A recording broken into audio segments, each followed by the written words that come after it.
Dr. Mark Lorenzato, and I'm talking to you about the most important thing that I've discovered that you can do to make your health better. That is taking vitamin D. It sounds almost too good to be true, but when you have vitamin D and vitamin A in your bloodstream that goes into the nucleus of every cell and binds to nuclear receptors, you express your summer version of DNA, which has a stronger immune system and a better brain. For hundreds of thousands of years of evolution, humans in the winter would have to starve to survive. In the summer, we would build up extra bone, muscle, and fat to make it through the next horrible winter. Nature uses vitamin A and D3, vitamin A and vitamin D, as hormones that help regulate the expression of our DNA in our immune system and our brain, as well as our bones and muscles, to give us the optimal chance of survival. When you have higher vitamin D levels, you have less risk of cancer, of autoimmune disease, of many infections.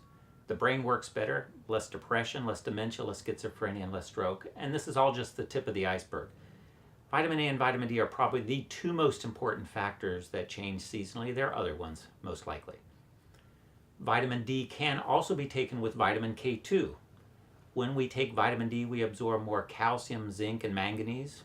When we take vitamin K2 or have it in our diet, it helps move calcium out of soft tissue into bone.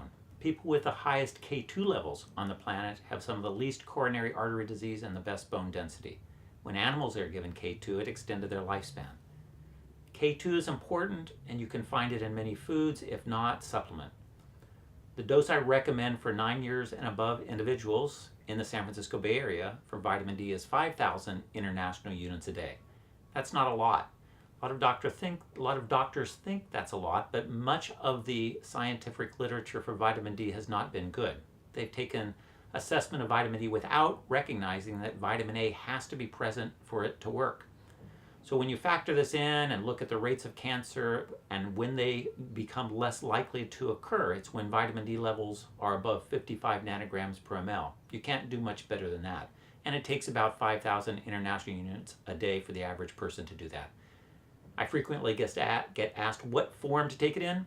You can take it as drops, perhaps 1 drop of 5,000 international units per drop a day on your food, or 5 drops of 1,000 international units a day. Children take it as gummy bears. You can take it as capsules. You could even take it as a powder. So the important thing is that you get with food every day, fall, winter, and spring, and enjoy the summer sun to some degree. If you use sunscreen, you probably have to take it year-round. But supplement with vitamin D and consider supplementing with vitamin K2 if you don't have it in your food chain. Thanks, Dr. Lorenzato.